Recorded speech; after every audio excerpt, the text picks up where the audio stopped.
Hey, new freeze. You know what it was when you synced up. It was a hard day of work. What you got to eat? I didn't cook anything. What did you want to eat? Well, I mean, what about this cookout tray right here? But I thought you were on that no carb after 5 diet. But forget that, I'm hungry. You're better off having a salad. The salad is cool, but I'm low on energy right now. I'm training for this resistance or this strength program, and I have no energy. Aren't you trying to cut weight before your competition? I mean, yeah, I do want to cut weight so I can be toned for the competition, but I don't even have the energy to lift weights anymore. 12 seconds later. My mind's telling me no. But my body's telling me yes. Baby, I don't wanna hurt nobody. Carbs, I miss you. Hurry, you only have like 2 more weeks left. Science and research has shown that glucose levels tend to be the highest during mid-sleep. This is due to a decreased glucose tolerance. This supports the fact that you don't want to eat carbs after 5, because if you do, you're going to have excess glucose in the body, leading to acetyl-CoA transfer into fatty acid and increasing the triglycerides in your fatty tissues. This glucose is increased by 15% mid-sleep, and your insulin levels don't increase with it, so you really don't want to be eating after 5. Science and research has shown that glucose levels are elevated the most during mid-sleep.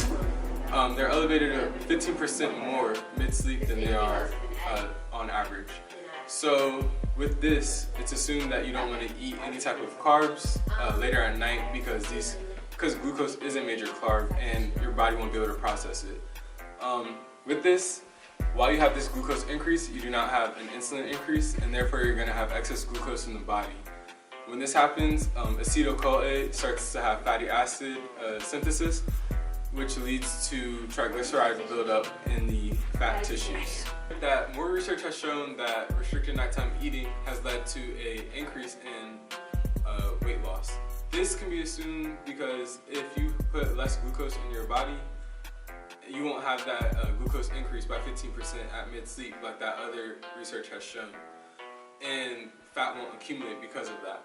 So during this study, male participants did not eat after 7 p.m. and after doing this for 2 weeks, they saw a decrease in their body weight. With this, however, there was a decrease in energy intake by 1,000 kilojoules. So for any athlete who's trying to do this, who needs the energy, this may not be something that you want to do because your daily energy intake is going to go down versus going up. So this may be recommended for someone who just wants to lose weight versus actually doing some type of activity. To add, people who did do this ended up being a lot more hungry in the morning, and that was just off their own scale, but that is something that you want to take into account. So what's the hype about this no carb after 5 diet, and what about it has people talking? There are many blogs out there making these huge claims that this diet aids in weight loss. These claims are made off the assumption that cutting carbs after 5 p.m. will ultimately reduce in calorie intake. It is believed that carbs produce unfavorable changes in appetite if consumed at night. This claim can be seen in those people who are emotional eaters. As to the idea that cutting carbs aids in weight loss, there is some research that claims that eating the majority of your carbs during dinner time would increase in satiety. Is this diet effective, or is it just a popular fad? Let's see what research has to say. A few scientifically supported positive side effects of the low carbs at night diet. One positive effect on weight loss may come by simply consuming fewer calories.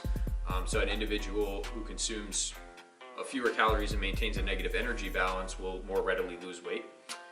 One other potential positive is an increase in future competition performance after training for a period of time fasted at a light intensity the morning following a low carbohydrate diet in the evening.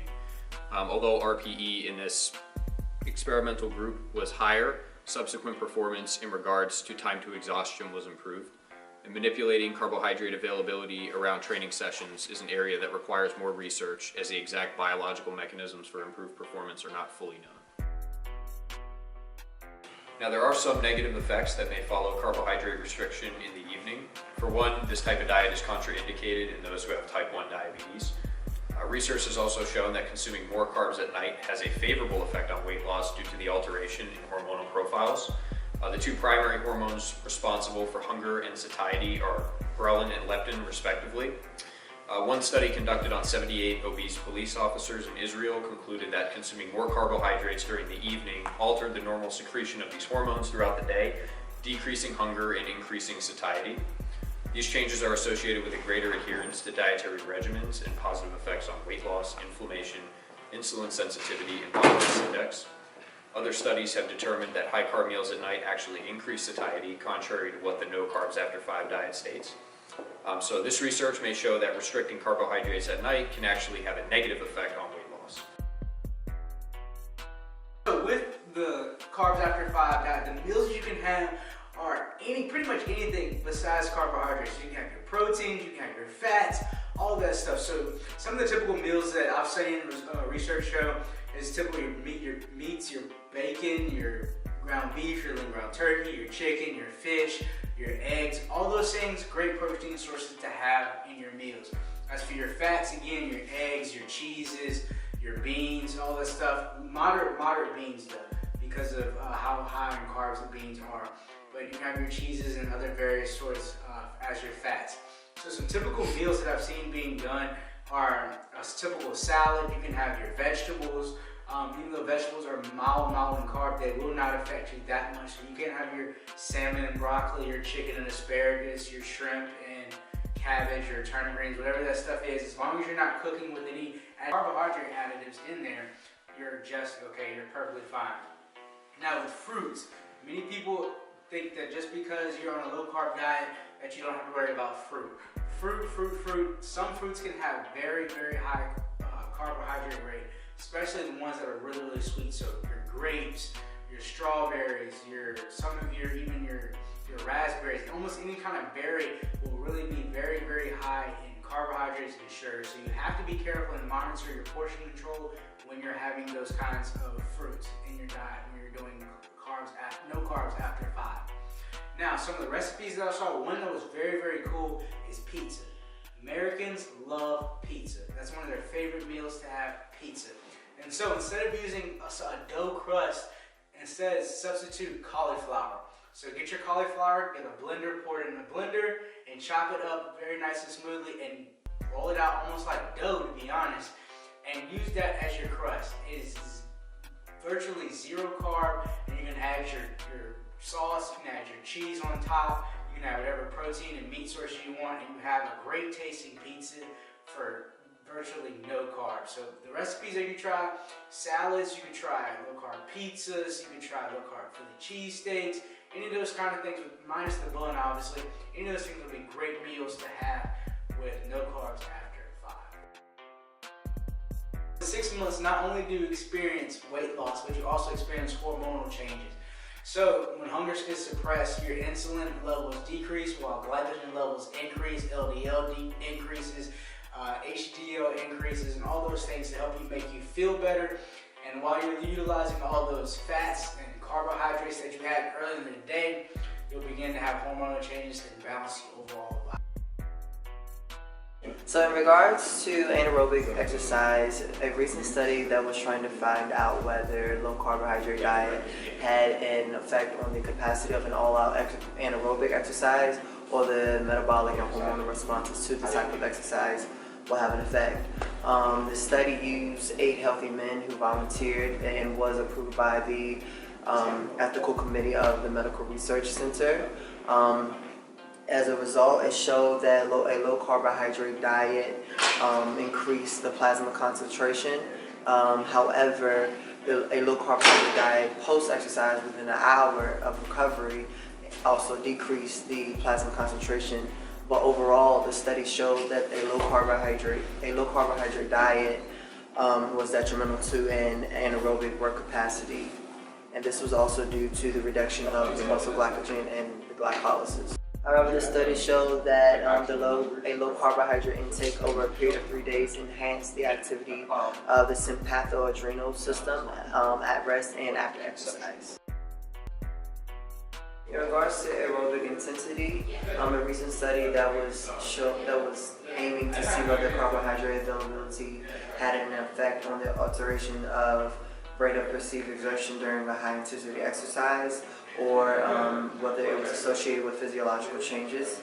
The study consisted of 6 men who participated in high intensity exercise over a period of 48 hours, which was controlled by a high carbohydrate diet, which was about 8%, and then a 10% controlled diet of low carbohydrates.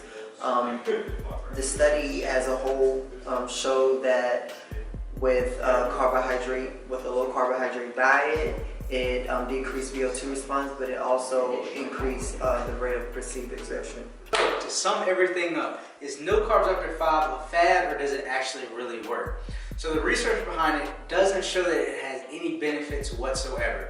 But to the average person, it can be beneficial. It can help with bloating, it can help with placebo, it can help with overall weight loss. A lot of people utilize this type of diet when they want to, like I said, feel less bloated, and when they want to wake up and have a new low weigh-in before their next meet. If they don't want to go to sleep on a full stomach, they'll utilize their carbs. They'll have their carbs earlier in the day instead of later in the day.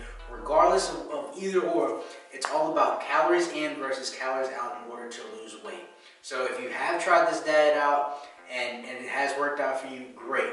If it hasn't, maybe utilize another technique or try having your carbs later in the day and see how it compares. So overall, this diet has no research behind it stating that it works, but if you have had the opportunity to try it out, kudos to you. All in all, we hope this video helped you and gave you more information on what the No Carb After 5 diet is. If you're experiencing trouble with weight loss and need more guidance through losing weight and stuff like that, try this diet out and see if it helps aid in your weight loss and increase weight loss. Hope you guys enjoyed this video.